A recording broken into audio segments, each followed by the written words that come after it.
Alors, on va parler de Éphésiens 6, 17 ce matin. Mais juste un petit peu avant, vous savez, on est dans un monde qui ne croit pas déjà en Dieu. En tout cas, on essaie de plus en plus d'enlever Dieu de notre société. Je m'attends à un moment donné à ce que on change l'hymne du Canada pour enlever toute identification de Dieu à notre pays. Ça s'en vient. Il faut prier pour ça, parce que c'est quelque chose qui va survenir, certainement, si on ne prie pas. Et voici déjà une influence de quelqu'un quand même qui est important dans notre pays. Et puis, c'est Julie Paquet, notre nouveau gouverneur du Canada, qui a dit ceci. Pouvez-vous croire qu'encore aujourd'hui, dans une société instruite et malheureusement dans certains gouvernements, nous soyons encore en train de débattre et de nous demander si la vie est le résultat d'une intervention divine ou si elle est le résultat d'un processus naturel ou encore moins, oh mon Dieu, d'un processus aléatoire. Autrement dit, ce qu'elle dit, c'est que on doit en avoir fini avec Dieu. C'est des vieilles histoires, tu vois. Mais non, ce ne sont pas des histoires. Mais si on remet en doute Dieu, il y en a un qu'on remet encore plus en question. Et c'est pour ça d'ailleurs que les gens ont de la difficulté avec la question du mal. Parce que si tu ne crois pas au diable, eh bien, il reste juste Dieu finalement. Voyez-vous? Alors on lui attribue tout. Alors qu'en réalité, il y a beaucoup de choses qui devraient passer sur le dos du diable. T'sais? On dit le diable a bon dos. Aujourd'hui, il n'a ni bon dos ni bon ventre. Si vous me permettez l'expression. Mais quand je regarde, je les regarde pas. Mais quand j'entends parler ou que je vois à l'occasion des publicités du death metal, je me dis, pour ne pas croire au diable, en tout cas, j'ai l'impression qu'il est pas loin de nous. N'est-ce pas? Quand on voit des choses comme ça, et j'aurais pu montrer des horreurs, mais c'est pas mon but, c'est juste de sensibiliser, au moins de voir que il y en a qui y croient, ok? Il y en a qui y croient. Ça, c'est une décoration de l'Halloween qui est en train de faire, en tout cas, tout un émoi aux États-Unis, ok? Mais alors, si vous croyez pas au diable, eh bien, comme je dis, il y a des manifestations qui sont troublantes et qui ressemblent drôlement à ce qu'il fait, à ce qu'il est. Ok? Alors, si vous pensez que c'est un bal masqué, non. Il y a des gens qui sont très sérieux avec le satanisme. Quand on est rendu à faire des sacrifices d'animaux, et pire, des sacrifices humains, c'est parce que ce n'est plus un jeu seulement. D'accord? C'est une réalité. C'est plus une mascarade, ok? C'est quelque chose de très réel. Vous savez, vous irez dire à un Africain que le diable n'existe pas.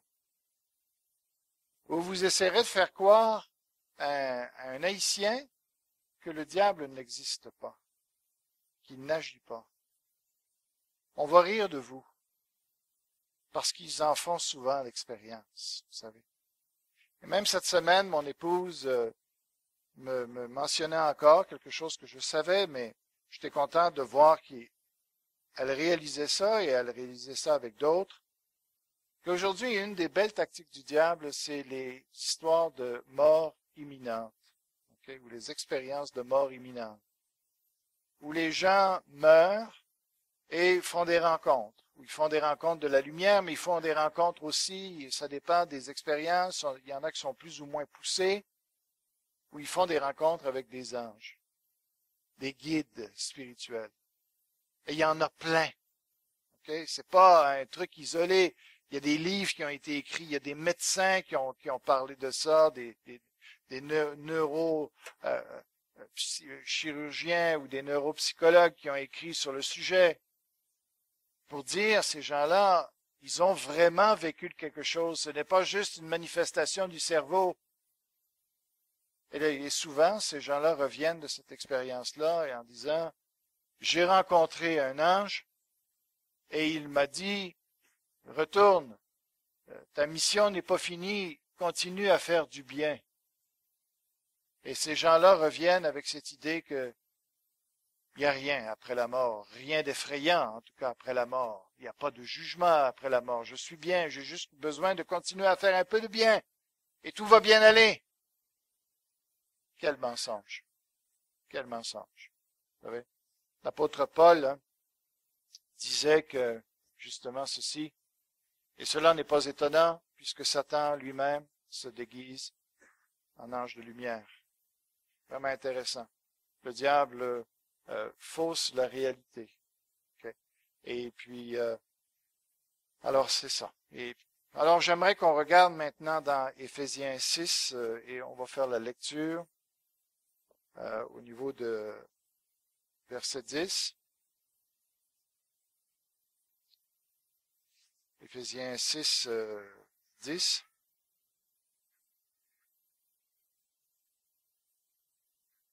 Permettez que je fasse cette lecture. Enfin, mes frères et sœurs, fortifiez-vous dans le Seigneur et dans sa force toute puissante. Revêtez-vous de toutes les armes de Dieu, afin de pouvoir tenir ferme contre les manœuvres du diable.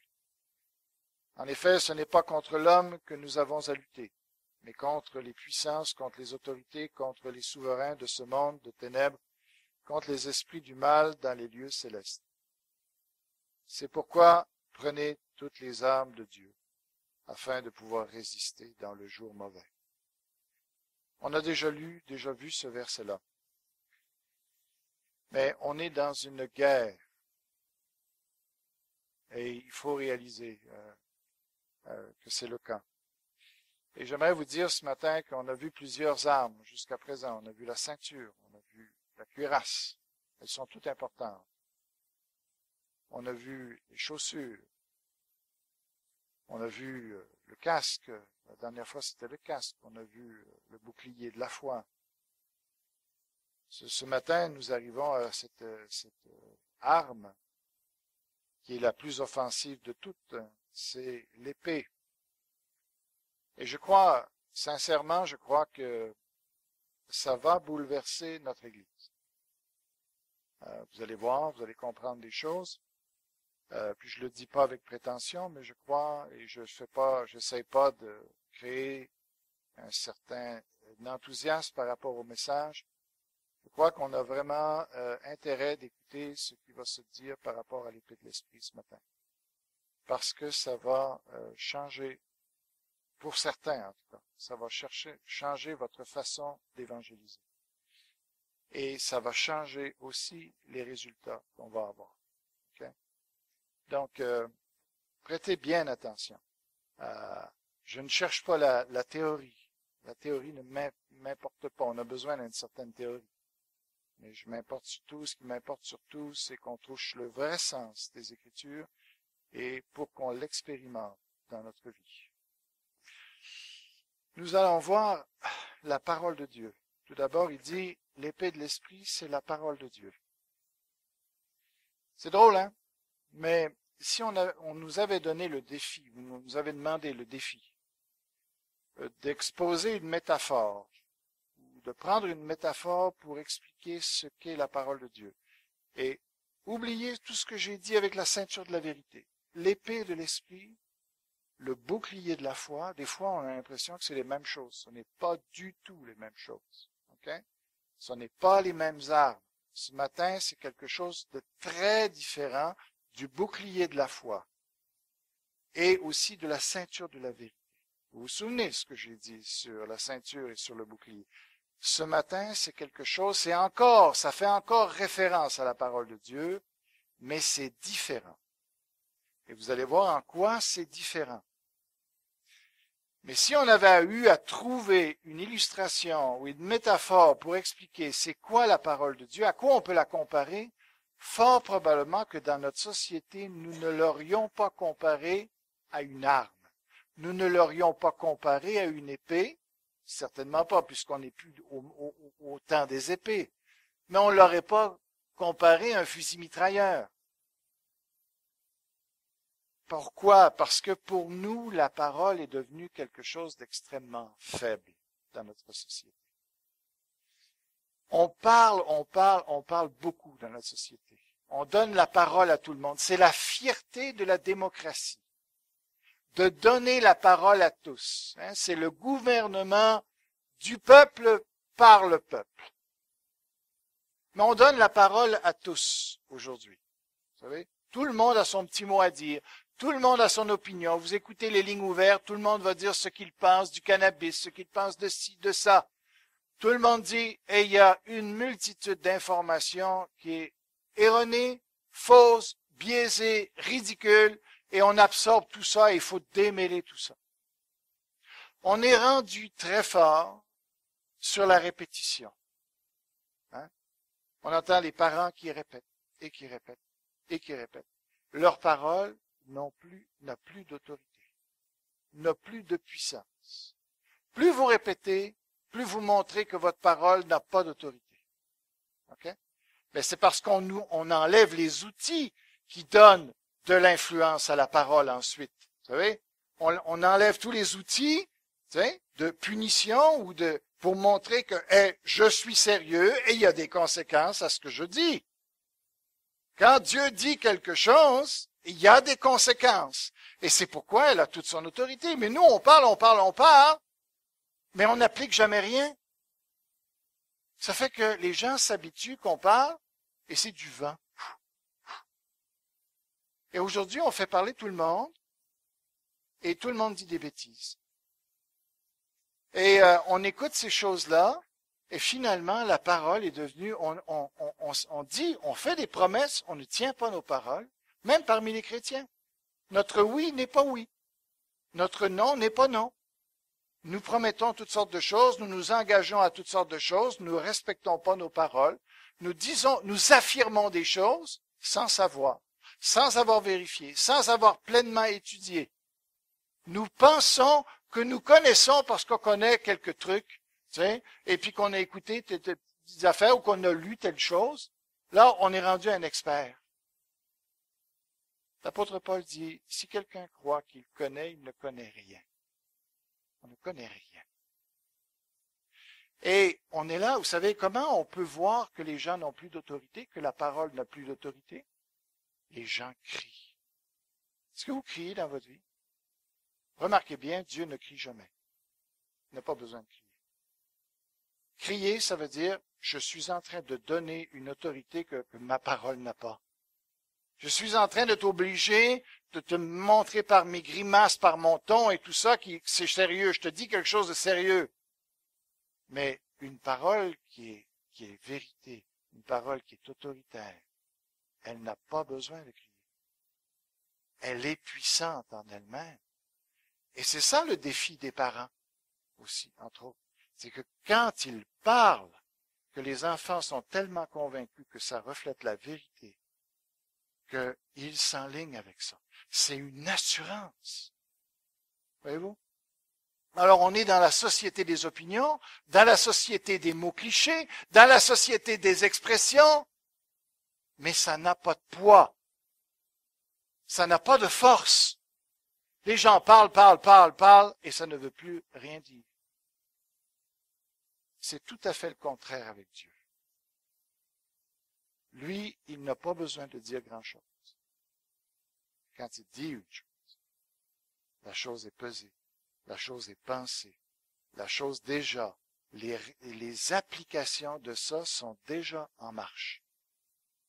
La puissance de la parole de Dieu. Et elle est totalement contraire à notre parole.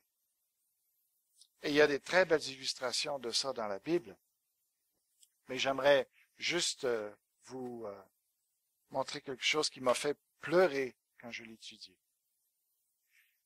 Je pense que c'est le Saint-Esprit qui me parlait au travers de ce passage que j'ai pu méditer d'une nouvelle façon. Vous connaissez bien vous connaissez bien cette histoire du jardin de Gethsémani.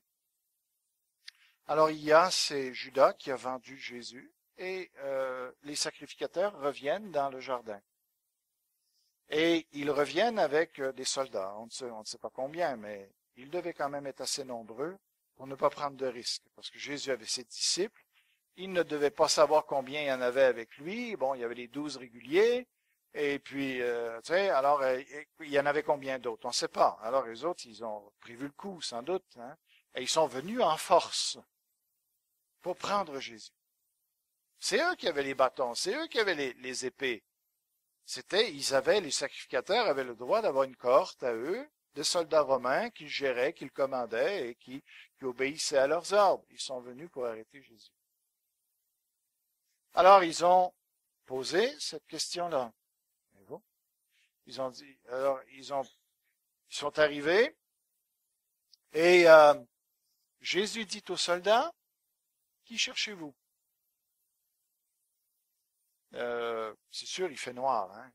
Il faisait plutôt noir quand ils l'ont arrêté. Donc, on peut comprendre c'est un peu drôle quand même qu'ils ne savent pas à qui ils cherchaient. Mais en tout cas, ils lui répondirent, Jésus de Nazareth. Alors Jésus leur dit, c'est moi.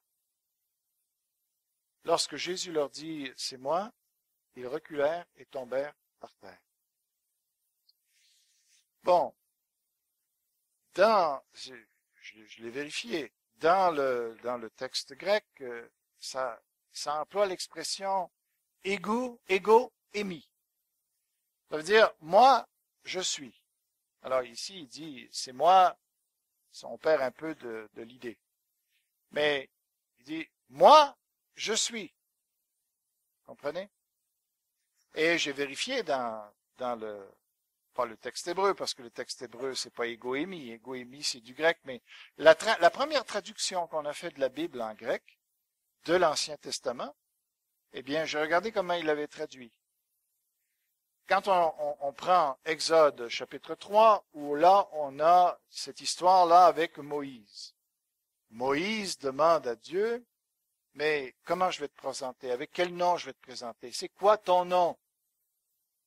Alors, il dit, je suis celui qui suis. Et j'ai vérifié dans la Septante, et j'ai regardé de quelle manière on avait traduit l'expression, et justement, ego, émi. Exactement la même expression. Okay. Exactement la même expression que Jésus est en train de citer ici. Alors, évidemment, Jésus est en train de faire un blasphème ici, qui pour nous, ça n'apparaît pas. Pour nous, c'est moi. Bon, c'est moi, oui, on le sait que c'est toi, mais c'est tellement plus que ça. Quand les Juifs ont entendu ego émi, je suis. Vous m'avez entendu? Celui qui suit, c'est moi. Alors, il y a deux réactions possibles dans une phrase comme ça. Il y a cette réaction qu'ils ont eue devant Étienne. Okay? C'est une situation semblable. Il dit, mais Étienne, rempli du Saint-Esprit et fixant les regards vers le ciel, vit la gloire de Dieu et Jésus debout à la droite de Dieu. Et il dit, voici, je vois les cieux ouverts et le Fils de l'homme debout à la droite de Dieu. Ils poussèrent alors de grands cris en se bouchant les oreilles et ils se précipitèrent tous ensemble sur lui. Voyez-vous la différence? Étienne est en train de blasphémer aux oreilles des Juifs. Il est en train de dire, Jésus est assis à la droite de Dieu, autrement dit, il a pris la place d'honneur. Il est le gérant ou le régent de Dieu, à la place de Dieu. C'est lui qui règne à la place de Dieu. C'est comme si Dieu lui a délégué tout le pouvoir. Jésus est là, à la droite de Dieu, dans les cieux, alors qu'eux l'ont crucifié, il est supposé d'être dans le tombeau. Étienne le voit dans la gloire, dit, je vois Jésus. Ces gens-là disent, ils blasphèment. Et ils voulaient tellement pas en entendre parler plus, c'était tellement grave ce qu'il venait de dire, qu'ils se sont mis à crier, mais qu'est-ce qu'il fait là? Qu'est-ce qu'il fait là? Ils avaient l'impression que Dieu allait les consumer sur place, d'oser faire une chose comme ça. Alors ils se bouchent les oreilles pour ne pas en entendre plus, et surtout pour ne pas faire penser à Dieu qu'ils sont d'accord avec ce qu'ils sont en train d'entendre. Et là, au lieu de reculer, ils foncent sur lui. C'est là toute la différence du texte. Vous avez saisi. Avec Jésus, qui est en train de blasphémer, il ne fonce pas sur lui. Il ne crie pas. Il ne se bouche pas les oreilles. Ils reculent de peur et ils sont renversés. Toute la cohorte. Qu'est-ce que vous pensez qui est arrivé? Ils ont été scandalisés par le blasphème et ils ont fait que ils blasphèment. Ah, horreur! Non! Si Jésus avait été simplement qu'un homme, il se serait bouché les oreilles et ils auraient foncé sur lui pour le faire taire au plus vite. C'est pas ça qu'ils ont fait. Ils ont reculé parce que dans un seul instant, c'est comme si Jésus avait ouvert son manteau et de son humanité et qu'ils avaient vu au travers du manteau la gloire de Dieu briller. Qu'ils avaient vu en réalité qui ils avaient devant eux. Dieu. Je pense que c'est un des plus beaux passages de la Bible pour exposer la grandeur de Jésus-Christ. Ils ont eu pendant un court instant, ils ont eu vraiment la conviction d'être devant Dieu directement. Et ils ne pouvaient pas supporter cette présence-là. Ce texte parle beaucoup plus. On pense. Alors, mais, voyez-vous, Jésus a juste dit, dans cette occasion-ci, 2 mots, ou 3 mots. Ceci est moi, qui est contracté, c'est moi. C'est moi. Voyez-vous la puissance de la parole de Dieu? C'est qu'au travers de ces mots, c'est de cette manière-là, parce que Jésus n'a pas changé d'aspect physiquement. C'est au travers de ces mots qu'ils ont vu Dieu dans ces instants-là. Voilà la puissance de la parole de Dieu. Et vous allez voir que ça fait toute une différence quand on y croit et quand on vit en fonction d'elle. On va aller plus loin avec ça. La parole de Dieu, c'est complètement autre chose que ce que nous avons l'habitude. C'est un ouragan, la parole de Dieu. Peut-être nous sommes là, nous chantons la parole, vous l'entendez prêcher, vous avez l'impression que c'est un homme qui parle, et puis tout ça, ça ne bouge pas grand-chose, les murs ne craquent pas, ça ne bouge pas, le plancher reste en place. Vous n'avez pas l'impression qu'il y a tellement de puissance peut-être là-dessus. Mais je peux vous dire une chose, que dans les lieux célestes, il y a des gens ici, il y a des êtres qui sont en train de trembler. Qui sont en train de trembler avec ce qu'ils entendent. Oui. Et eux sentent toute cette puissance de la parole de Dieu. La parole de Dieu, c'est un ouragan pour les démons. C'est une tornade pour eux. C'est un brise-glace. C'est un bulldozer. Ils en ont terriblement peur de cette parole. Vous ne pensez pas que quand vous citez les Écritures, que vous citez des mots creux, des mots vides, des mots qui n'ont pas d'impact. Ils ont terriblement d'impact dans les lieux célestes. Et il nous faut absolument nous servir de cette épée. C'est vraiment fini le temps là des petites guerres de cours d'école. OK? J'aurais aimé vous apporter, j'ai essayé d'en trouver une épée de styromousse. C'est vraiment malheureux de voir de quelle manière nous faisons notre évangélisation, et c'est pas étonnant qu'il n'y a pas beaucoup de puissance. Parce qu'on se bat avec des épées qui n'ont aucun pouvoir. Et on se bat avec des armes à balles à blanc, avec des grenades en caoutchouc, vous savez, avec des tire-poids. Le diable se rit de nous, se rit de nous. Alors que nous avons une telle puissance, que nous avons des catapultes, que nous avons tous les engins de guerre spécialisés que Dieu nous a donnés pour détruire le royaume du diable, nous luttons avec des forces si infimes, si inoffensives pour le diable. Et il faut que ça change.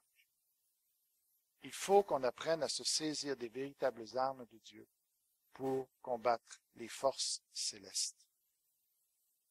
Donc, on va voir l'application pratique de ça dans quelques instants. Okay? Mais prenez juste conscience que c'est une épée à deux tranchants. C'est une épée, il veut mettre l'emphase là-dessus pour ce temps-là. Les deux côtés sont très affilés. Ça veut dire que quand il rentre dans quelqu'un, ça rentre facilement. Elle pénètre. C'est une épée extrêmement dangereuse. Une épée à deux tranchants. Pour ce temps-là, c'était l'arme la plus dangereuse au combat corps à corps. C'est ça qu'il nous dit. La parole de Dieu, c'est une arme. C'est comme ça que le diable la voit. Et c'est comme ça qu'elle lui fait peur aussi. C'est comme ça qu'il faut s'en servir. Et nous ne réalisons pas que nous nous battons avec des armes inoffensives la plupart du temps. Et on veut que les gens soient sauvés autour de nous, mais nous ne nous battons pas avec les bonnes choses. Nous ne meurtrissons même pas les gens avec le genre d'armes avec lesquelles nous nous servons. Il faut se servir des armes que Dieu nous a données. Et Paul avait compris ça, et ce qui fait qu'il a pu bouleverser le monde en son temps. OK?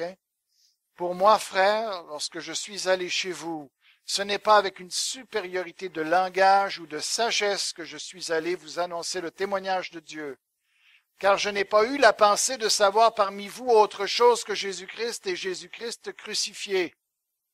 Moi-même, j'étais auprès de vous dans un état de faiblesse, de crainte et de grand tremblement. C'est-à-dire que dans sa chair, il n'était pas capable de mener une conversation, il n'était pas capable de mener une argumentation.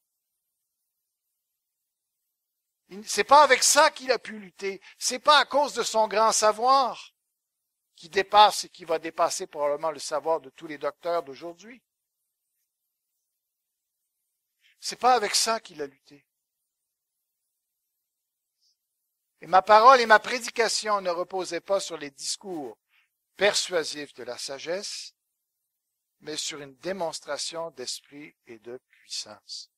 C'est ça qu'on a besoin. Une démonstration d'esprit et de puissance quand on parle. C'est ça que le monde a besoin. Alors, on veut s'approprier de cette épée-là. Ce matin, on veut s'approprier de cette arme-là.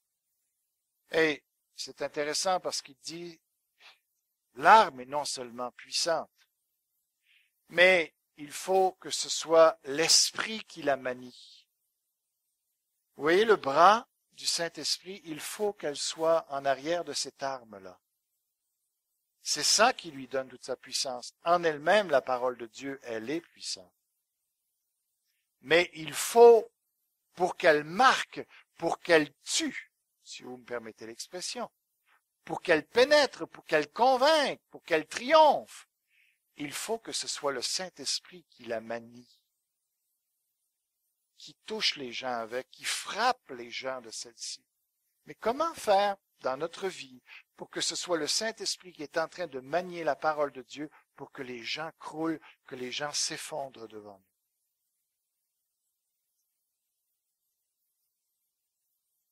Alors on a non seulement une arme extraordinaire, mais on a un guerrier extraordinaire derrière cette arme-là. Et il faut savoir comment se servir de lui, comment le laisser porter les coups. Alors, vous savez, il dit, nous renversons les raisonnements et toute hauteur qui s'élève contre la connaissance de Dieu, et nous amenons toute pensée captive à l'obéissance de Christ. Comment faire ça? Eh bien, qu'est-ce qui s'oppose à Dieu dans ce monde? Quelles sont ces forteresses qu'il y a devant nous? Qu'est-ce qui fait? C'est quoi? Quand on parle le royaume de Dieu, ou le royaume du diable, c'est quoi? De quoi on parle? Des pensées, des convictions des gens, des préjugés qu'ils peuvent avoir. Voyez-vous. C'est ça qui garde les gens captifs de l'ennemi. savez, notre guerre, elle se situe où, notre guerre? Il faut bien la comprendre. C'est pas d'avoir des projets, malgré que les projets sont bons, c'est correct. Vous savez, c'est pas ça, c'est pas de construire des bâtiments partout sur la planète. C'est pas ça qui fait que le royaume de Dieu grandit. Tu sais, c'est pas nécessairement d'écrire des livres. C'est pas d'avoir les émissions radio. C'est bon, toutes ces choses-là. Mais la guerre qui se joue, elle se joue au niveau des pensées. De quelle manière?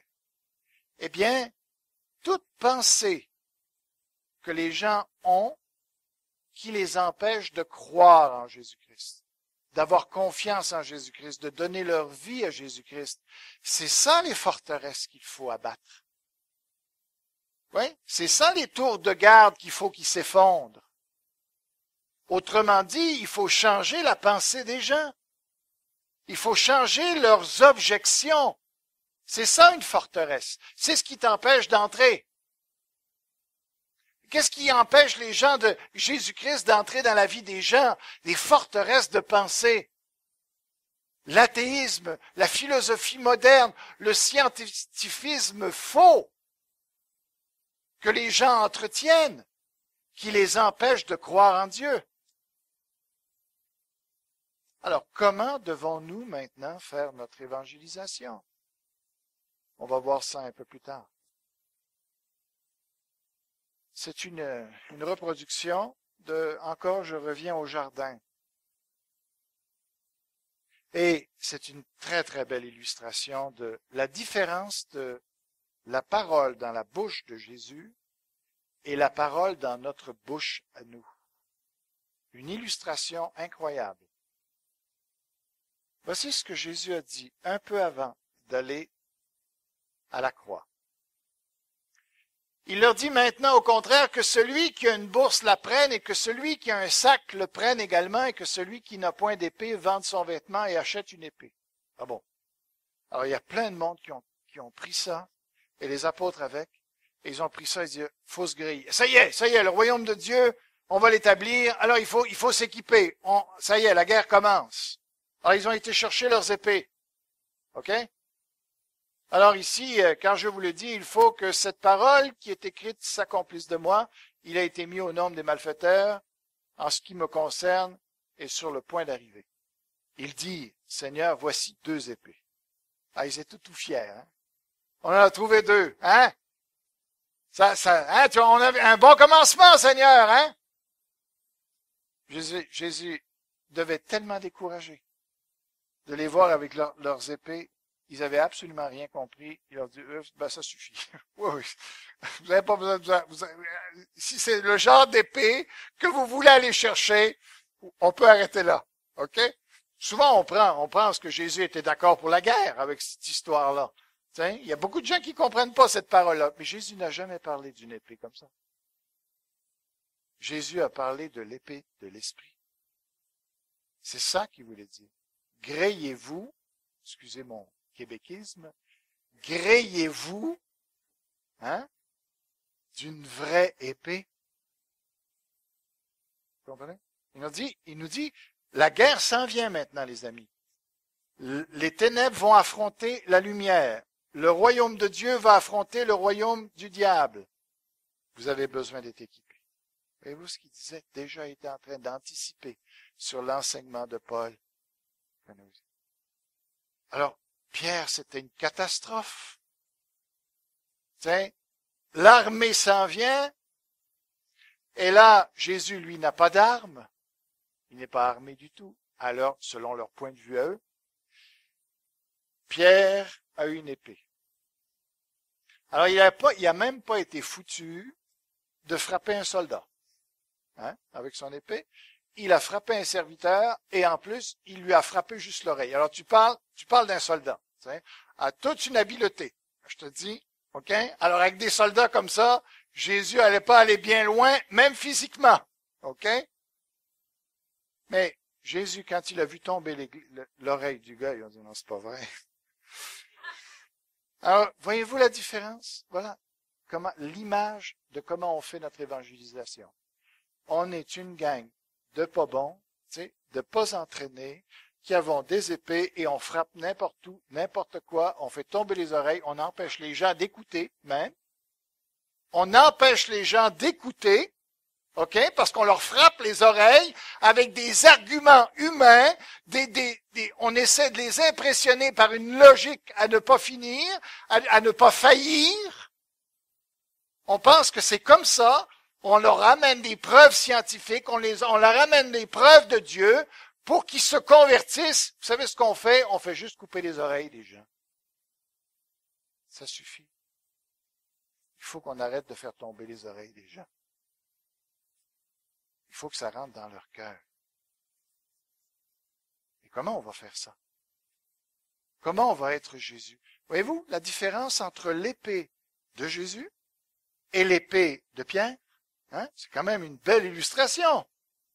Cette épée-là qui fait des dommages, qui repousse les gens, qui oblige Jésus à réparer les pots cassés, et l'autre, qui est la parole de Jésus, la parole de l'Esprit, qui fait tomber des armées entières devant lui.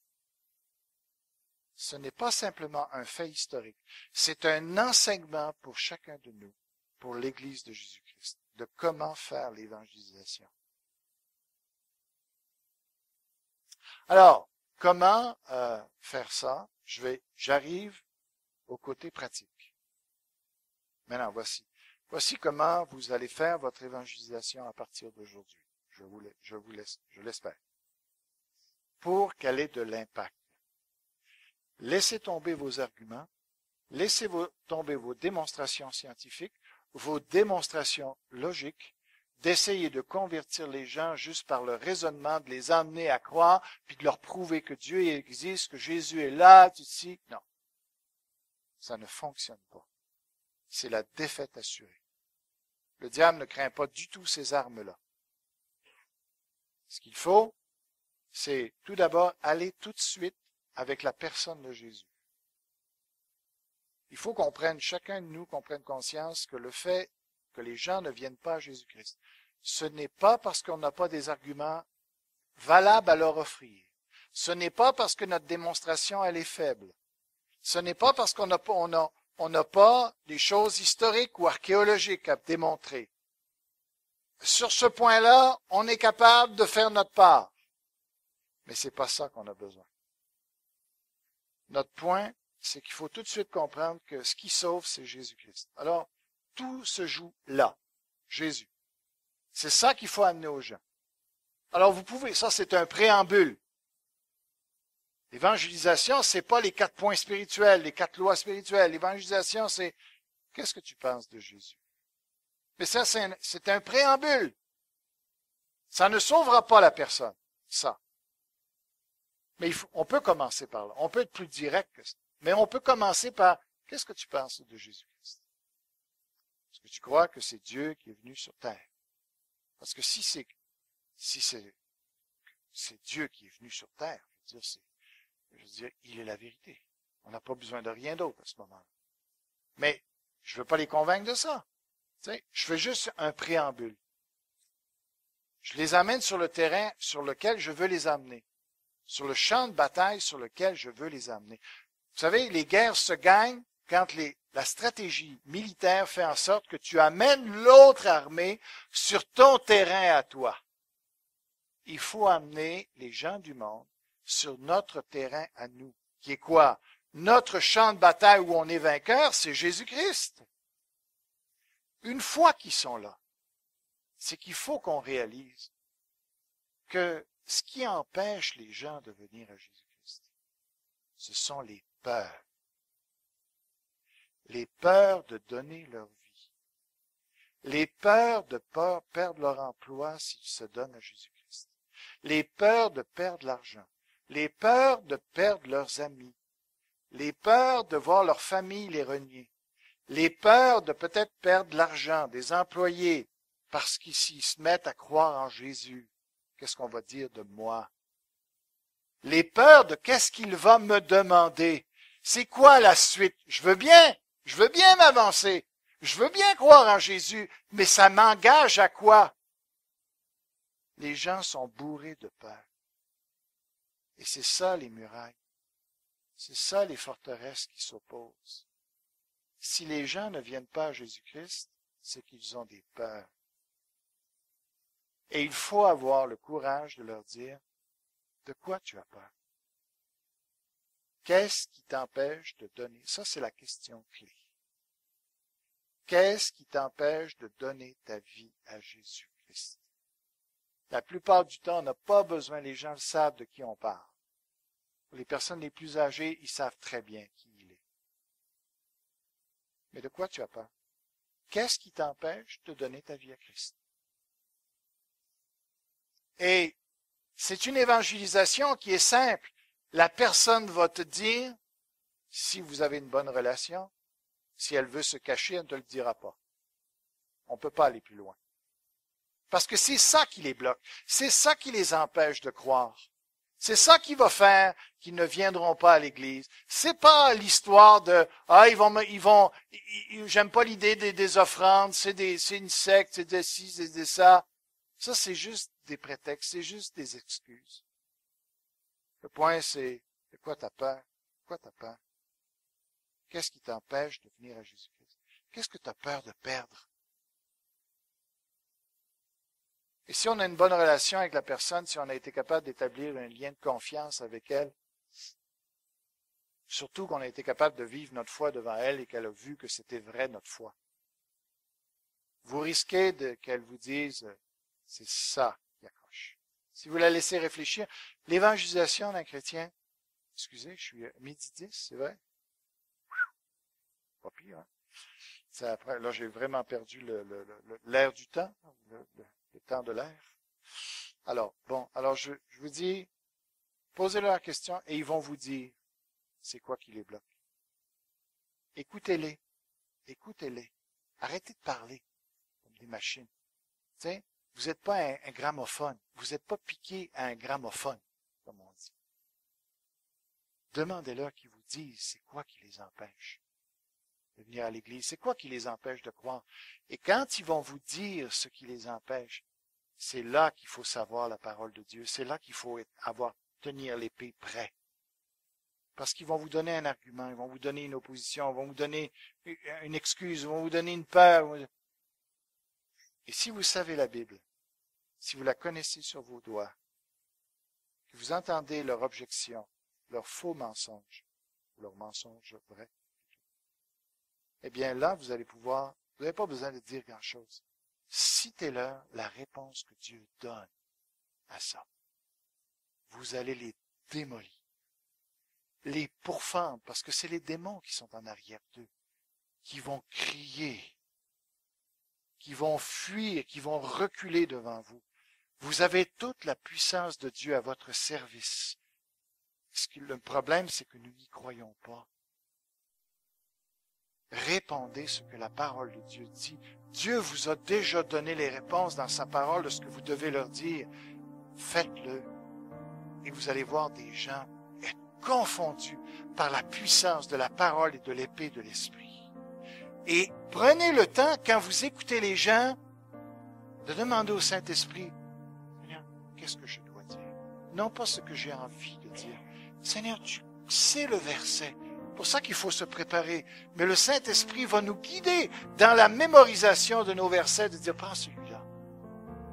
Et plus on va en connaître, plus l'épée va être affilée, et plus on va pouvoir percer au cœur des objections des gens, plus on va voir des murailles s'effondrer. Et les gens venir à Jésus-Christ. Je vous garantis que si on prend ce qui est dit là, si on apprend à vraiment se servir de l'épée de l'Esprit, nous allons faire une conquête et vous allez voir les résultats dans cette église. Prions. Seigneur, que tu puisses vraiment bénir ta parole ce matin, que tu puisses nous aider à être de véritables soldats. C'est ce qu'on a chanté ce matin. Une armée se lève. Bien, c'est ça. Ce matin, on veut prendre l'épée de l'Esprit. Et on veut s'en aller dans le monde et on veut frapper les gens. On veut frapper les esprits démoniaques qui sont en arrière des gens. Pour gagner la guerre. Au nom de Jésus-Christ. Amen. Que Dieu vous bénisse.